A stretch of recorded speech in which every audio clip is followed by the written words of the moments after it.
اللہ کو گنتی کے ان چند دنوں میں جب تم منا میں مقیم ہو یاد کرتے رہو۔ پھر جو شخص 2 ہی دن میں جلدی چلا جائے اس پر بھی کوئی گناہ نہیں ہے، اور جو شخص 1 دن بعد میں جائے اس پر بھی کوئی گناہ نہیں۔ یہ تفصیل اس کے لیے ہے جو تقوی اختیار کرے، اور تم سب تقوی اختیار کرو، اور یقین رکھو کہ تم سب کو اسی کی طرف لے جا کر جمع کیا جائے گا۔ اور لوگوں میں ایک وہ شخص بھی ہے کہ دنیاوی زندگی کے بارے میں اس کی باتیں تمہیں بڑی اچھی لگتی ہیں، اور جو کچھ اس کے دل میں ہے اس پر وہ اللہ کو گواہ بھی بناتا ہے، حالانکہ وہ تمہارے دشمنوں میں سب سے زیادہ کٹر ہے۔ اور جب اٹھ کر جاتا ہے تو زمین میں اس کی دوڑ دھوپ اس لیے ہوتی ہے کہ وہ اس میں فساد مچائے اور فصلیں اور نسلیں تباہ کرے، حالانکہ اللہ فساد کو پسند نہیں کرتا۔ اور جب اس سے کہا جاتا ہے کہ اللہ کا خوف کر تو نخوت اس کو گناہ پر اور آمادہ کر دیتی ہے،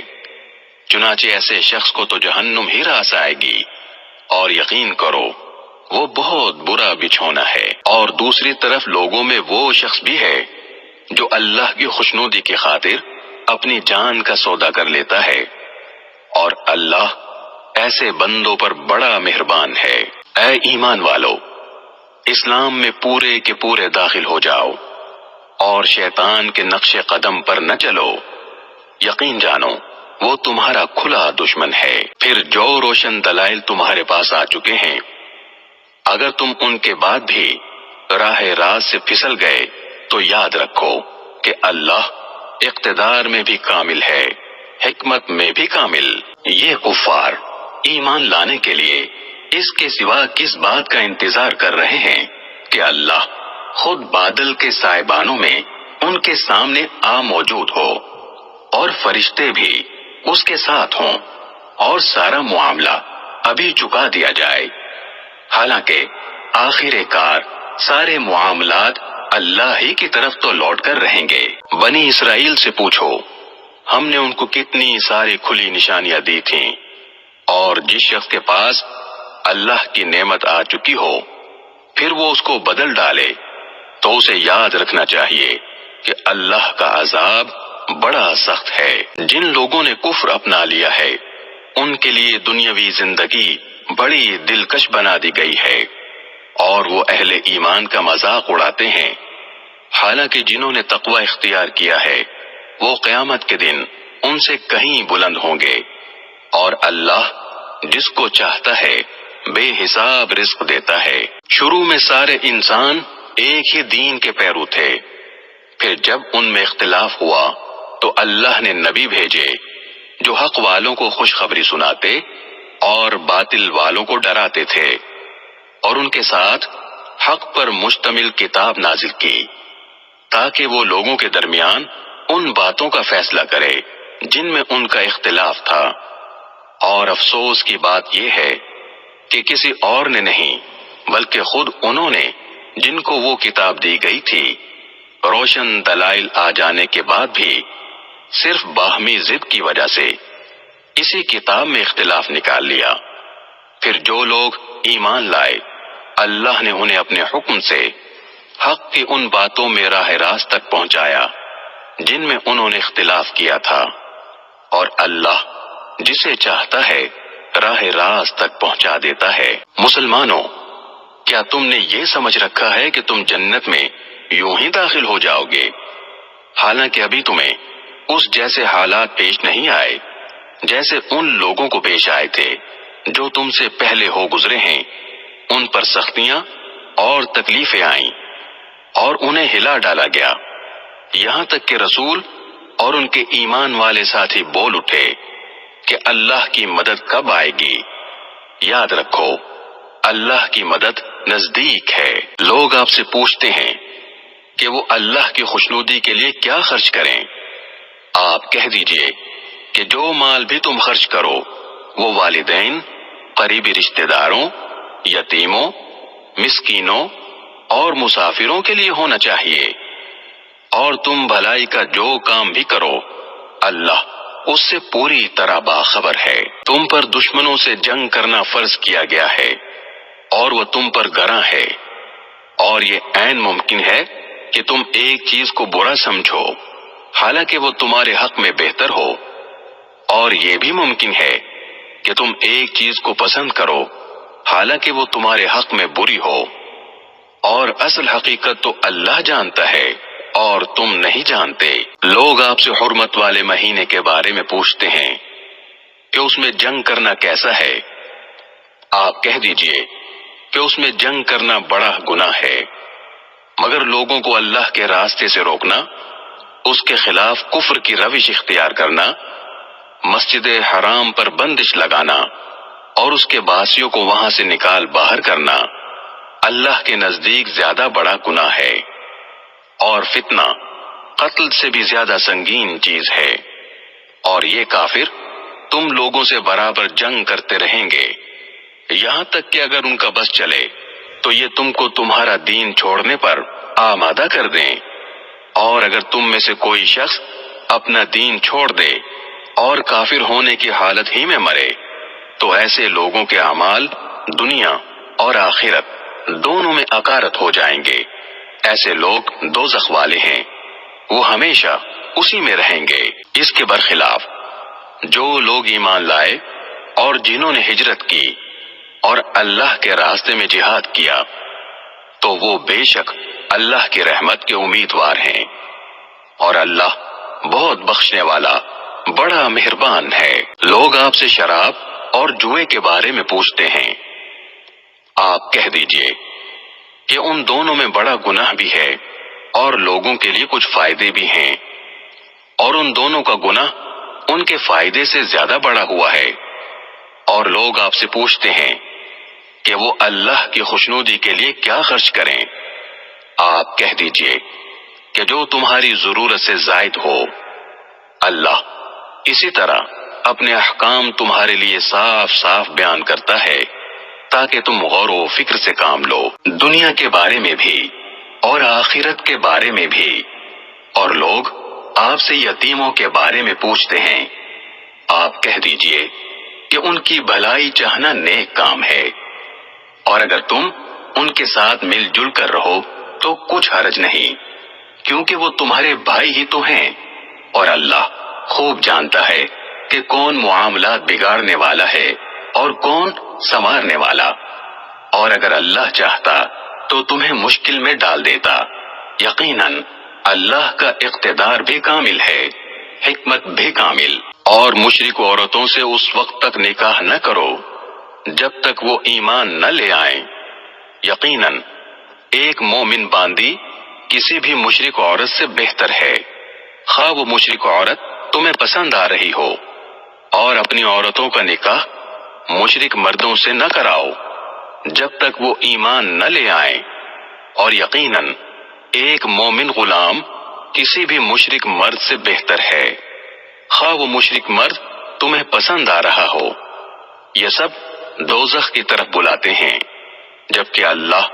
اپنے حکم سے جنت اور مغفرت کی طرف بلاتا ہے، اور اپنے احکام لوگوں کے سامنے صاف صاف بیان کرتا ہے تاکہ وہ نصیحت حاصل کریں۔ اور لوگ آپ سے حیض کے بارے میں پوچھتے ہیں، آپ کہہ دیجئے کہ وہ گندگی ہے، لہذا حیض کی حالت میں عورتوں سے الگ رہو، اور جب تک وہ پاک نہ ہو جائیں ان سے قربت یعنی جماع نہ کرو۔ ہاں جب وہ پاک ہو جائیں تو ان کے پاس اسی طریقے سے جاؤ جس طرح اللہ نے تمہیں حکم دیا ہے، بے شک اللہ ان لوگوں سے محبت کرتا ہے جو اس کی طرف کثرت سے رجوع کریں، اور ان سے محبت کرتا ہے جو خوب پاک صاف رہیں۔ تمہاری بیویاں تمہارے لیے کھیتیاں ہیں، لہذا اپنی کھیتی میں جہاں سے چاہو جاؤ، اور اپنے لیے اچھے عمل آگے بھیجو، اور اللہ سے ڈرتے رہو، اور یقین رکھو کہ تم اس سے جا کر ملنے والے ہو، اور مومنوں کو خوشخبری سنا دو۔ اور اللہ کے نام کو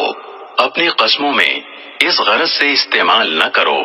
کہ اس کے ذریعے نیکی اور تقوی کے کاموں اور لوگوں کے درمیان صلح صفائی کرانے سے بچ سکو، اور اللہ سب کچھ سنتا جانتا ہے۔ اللہ تمہاری لغو قسموں پر تمہاری گرفت نہیں کرے گا، البتہ جو قسمیں تم نے اپنے دلوں کے ارادے سے کھائی ہوں گی ان پر گرفت کرے گا، اور اللہ بہت بخشنے والا بڑا بردبار ہے۔ جو لوگ اپنی بیویوں سے ایلا کرتے ہیں یعنی ان کے پاس نہ جانے کی قسم کھا لیتے ہیں، ان کے لیے 4 مہینے کی مہلت ہے۔ چنانچہ اگر وہ قسم توڑ کر رجوع کر لیں تو بے شک اللہ بہت بخشنے والا بڑا مہربان ہے۔ اور اگر انہوں نے طلاق ہی کی ٹھان لی ہو تو بھی اللہ سننے جاننے والا ہے۔ اور جن عورتوں کو طلاق دے دی گئی ہو وہ 3 مرتبہ حیض آنے تک اپنے آپ کو انتظار میں رکھیں، اور اگر وہ اللہ پر اور آخرت کے دن پر ایمان رکھتی ہوں تو ان کے لیے حلال نہیں ہے کہ اللہ نے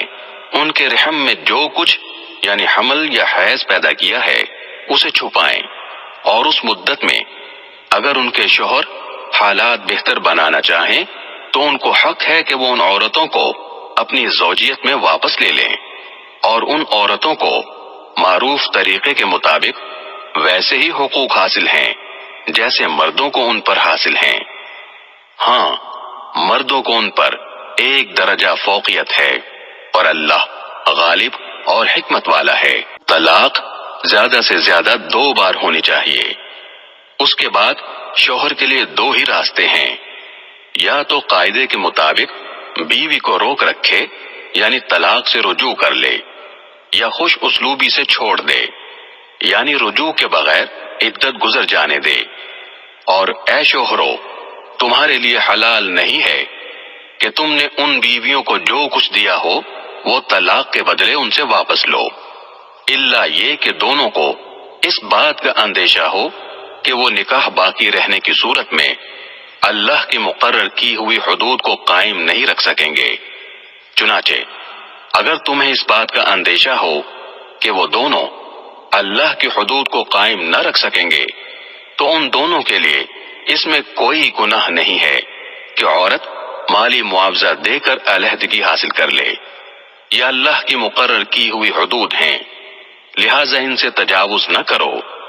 اور جو لوگ اللہ کی حدود سے تجاوز کرتے ہیں وہ بڑے ظالم لوگ ہیں۔ پھر اگر شوہر تیسری طلاق دے دے تو وہ مطلقہ عورت اس کے لیے اس وقت تک حلال نہیں ہوگی جب تک وہ کسی اور شوہر سے نکاح نہ کرے۔ ہاں، اگر وہ دوسرا شوہر بھی اسے طلاق دے دے تو ان دونوں پر کوئی گناہ نہیں کہ وہ ایک دوسرے کے پاس نیا نکاح کر کے دوبارہ واپس آ جائیں،